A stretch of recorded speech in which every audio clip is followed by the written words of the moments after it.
What on earth is happening at UK theme parks? Because not only has yet another big ride closed at a semi-major theme park here, specifically with a ride named...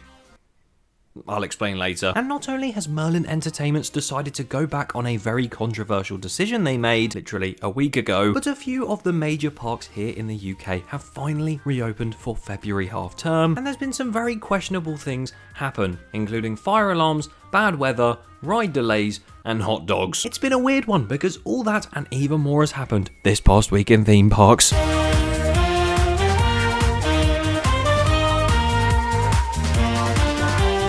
Yes, welcome back to the most consistent series in the world this past week in theme parks, coming at you from our brand new house. Yes, look, brand new background. Gonna be doing all this up at some point because yeah, me and my girlfriend have bought our first ever home. But more on that later because there is so much news to go through as always. So be sure you watch till the end so you don't miss anything. And be sure to subscribe to the channel as well if you haven't already, because there is so much more exciting content to come, including more episodes of this series. But either way, as we all know, if you've watched this series anyway, because if you don't, then you don't know, there is only one way we can get through lots of this news as quick as possible, with the quickfire news segment.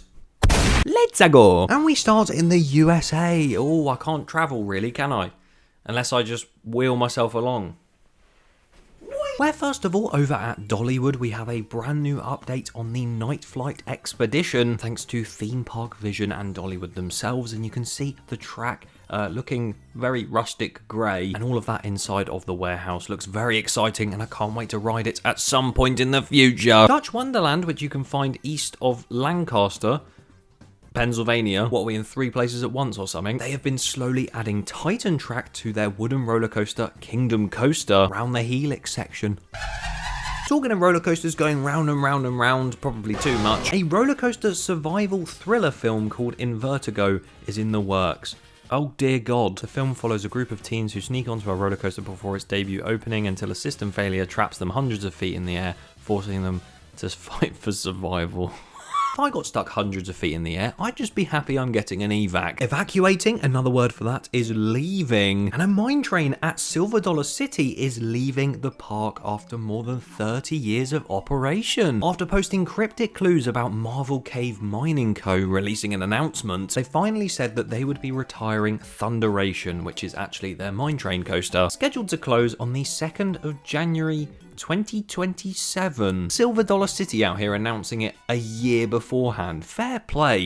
Shame Six Flags couldn't have done that with Kingda Kart. Talking of Kingda Kart, whilst I'm literally editing this, the first piece of track has just arrived on site for the Kingda Kart replacement coming to Six Flags Great Adventure, and it's purple, not green, and it is most certainly now a Mack Rides roller coaster, so I'm intrigued to see what on earth they create, whether it be a tall Phantom Spire or something else. It's going to be a pretty mad ride. Talking to Six Flags over Texas, this update is not about Tormentor's Rampaging Run. It's in fact about their Mr. Freeze roller coaster that's going to be having a complete overhaul of the queue line. Also in Texas, at SeaWorld Texas, Barracuda Strike, their B&M inverted junior coaster that is 90 feet tall.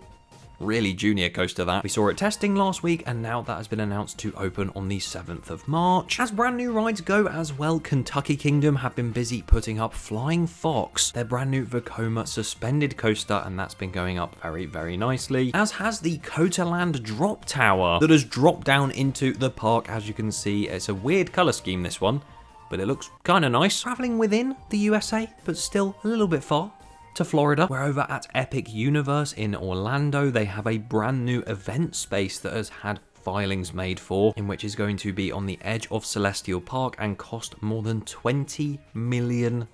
Sorry, 20 million? That's some place's budget to do roller coasters, let alone a little event space. Epic Universe is also in discussion at the minute for a bid to do with autonomous transport to the park using these buses. And oh my God, if I do not get the autonomous Minion bus, I'd be so sad. Cancel my holiday. Walt Disney World have been busy reopening the brand new sort of Frozen Ever After, because the new animatronics in there look a lot better if you compare the digital face ones to the new physical ones. It looks so much better. I don't know why it took them so long to do that, but very glad to see that, and it's going to feel like we're seeing that again when we get to Disneyland Paris later, because they've shared photos of inside their new Frozen Ever After ride. And at Magic Kingdom, they are busy painting up the castle. A huge project to completely repaint the castle at Walt Disney World into its nice white sort of grey colour, which you wouldn't realise how insanely happy Disney fans are over that, but that is currently coming along very nicely. We're going to dip down slightly to South America.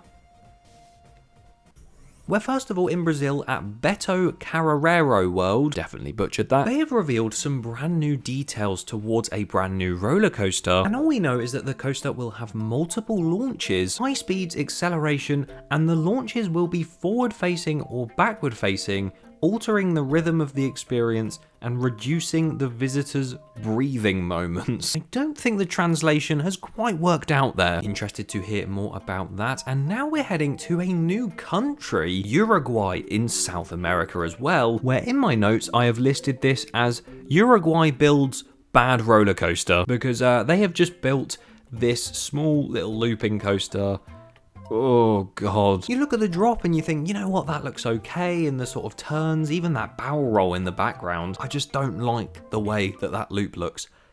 It would be so painful. As we travel over to Europe, or do you like my transportation system this time? We're going to head to Russia first in Moscow. Moscow, well, I don't care. Where not only has Dream Island in that area opened this small indoor Sierra Junior coaster that has quite a nice layout, to be fair, but at the same time, the exact same park is building a brand new Intamin vertical launch coaster outside this time, and that has now officially gone vertical. That huge top hat with the beyond vertical drop that will go into that full layout after the vertical launch is now in. Beautiful stuff. Wodan at Europa Park is another coaster receiving Titan Track, which I didn't really say earlier, but Titan Track is basically a steel wooden track version that GCI offer, and yes, that is being installed on Wodan at Europa Park. Etnaland in Italy has been closed for investigation and has been seized by the Italian Coast Guard after a multi-year investigation into claims about environmental crimes committed by the park and its owner. If you have a plan on running your theme park, maybe don't do what this owner did, because that is beyond crazy. Disneyland Paris have been very busy, where in the past week, Slinky Dog has lost his ear. Some French websites and news reporters have been able to go and look around the entirety of the new Frozen Ever After ride, seeing the inside of that queue line and some of the features on that ride as well. The queue line does actually look really, really nice, and I'm intrigued to see that for myself at some point in the future as well. But most excitingly, Disneyland Paris have just opened a brand new building in the form of a brand new McDonald's right next to a McDonald's. Although, despite having the full McDonald's France menu, the new restaurant won't be serving potato wedges, as 80% of the customers are from outside of France and don't order them. These are the levels we have stooped to with this series this past week in Mackey's. But either way, we have now landed back in the United Kingdom, where I'm not too sure what's going on. But in good news, Merlin Annual Pass have announced some brand new events that are going to be happening soon. Good to see those taking place, as well as Legoland Windsor that have submitted a prior notification application to demolish Viking River Splash. It's about time, Legoland. But now they've actually put in an application to do more stuff to it. Can't wait for a clone of a Mac Ninjago themed spinning coaster in its place. Talking of plans as well, Thorpe Park have been busy with Project Pivot, because they have now shown concept art of what that is going to be like, naming it the Thorpe Park Launchpad. First they stole the Big Ones record from Blackpool, now they've stolen the Launchpad name. And interestingly, there is no stage, which was in the plans, which sort of goes with the whole entertainments being lost at all these Merlin Parks thing. And also, according to the concept art, they have moved Colossus. Sod the RETRACK they were doing, they're just going to remove it and place it somewhere else. But it looks decent and just a nice place to chill out in the park, so I'll keep you updated on that nearer the time of it opening. Can't wait to try out the launch pad. And you know what else I can't wait for? Just the main season of theme parks being open. This closed season, it hasn't actually been too long. I've been very busy, as you could probably tell, buying a new house. So it has gone quick, but I just want these parks to reopen. And some of them actually have for the February half term. I'm complaining that these parks haven't opened, and they've opened, and I haven't even been to any. But you've got the likes of Alton Towers, Chessington, Drayton Manor, Legoland, and even Adventure Island in Southend opening with limited offerings, and there's been a few changes in there. that have been very interesting. But with the Merlin parks, I reported last week that the ride access pass system was getting some new changes that was eventually changed to a trial where anyone with the difficulty with crowd symbol on their Nimbus card could no longer get a ride access pass. Merlin have completely scrapped that idea now and have fully gone back on it and won't be doing a trial or anything onwards from that, which I'm very surprised by, because when Merlin do things that are controversial, they usually stick to it. So I'm quite surprised they haven't. No more reporting on that until the next time they decide to do something like that again. But now that trial for February half term isn't happening, let's talk about February half term. The main one that seems to be having quite a lot of coverage is Alton Towers, because I've seen reports that the hot dogs there this year are £10.25. Meanwhile, at Legoland on the way out, you can get a rollover hot dog, the same thing, for £5. What? There was a fire evacuation at one of the shows at Pirate Takeover as well, which I am led to believe wasn't actually a proper fire, but still quite funny. Glad everyone was all right. And the main thing that people have been reporting from Towers is that the major roller coaster that was supposed to be open hasn't opened yet this half term. I'm not too sure what's going on with it. I would be led to believe it's something to do with the weather, and if not, the ride is just completely messed up. What can they do about it? But yeah, Spinball Whizzer was supposed to be open for February half term, and it just hasn't yet. It hasn't opened its doors once. And interestingly, people have spotted Wickerman testing in the area as the event was on. Please, I am praying to everything. Make Wickerman open for Pirate Takeover. I'm literally going there at the weekend and I will be vlogging. So please open Wickerman before then and let it stay open. But yeah, it's intriguing to see Wickerman could open, or it might have opened by the time you're seeing this, at Pirate Takeover, because I think that's what they need at that event. I think they need one major coaster at least, like Wickerman, be open for that week. I think it adds so much more to that event, even if the pre-show for the Wickerman just got changed to some pirate accents. Or you be burned in wicker, encased in his glass ball.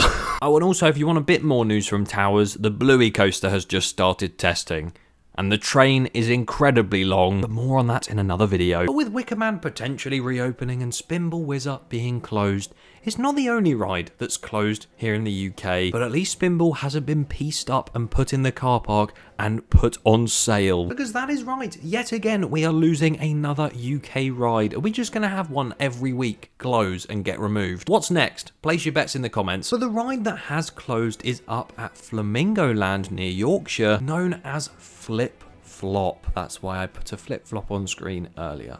Do you get it now? Flip Flop was an Explorer giant frisbee manufactured by Fabry, and it opened in 2008 and did actually close in 2024 to undergo maintenance all throughout last year. But clearly the maintenance wasn't enough, because the ride has officially closed and is now being pieced up and sold off to another park, alongside Rotator, which is a Ferris wheel, and also the teacups. What? You can't be removing teacups rides? Those are major. Oh, never mind.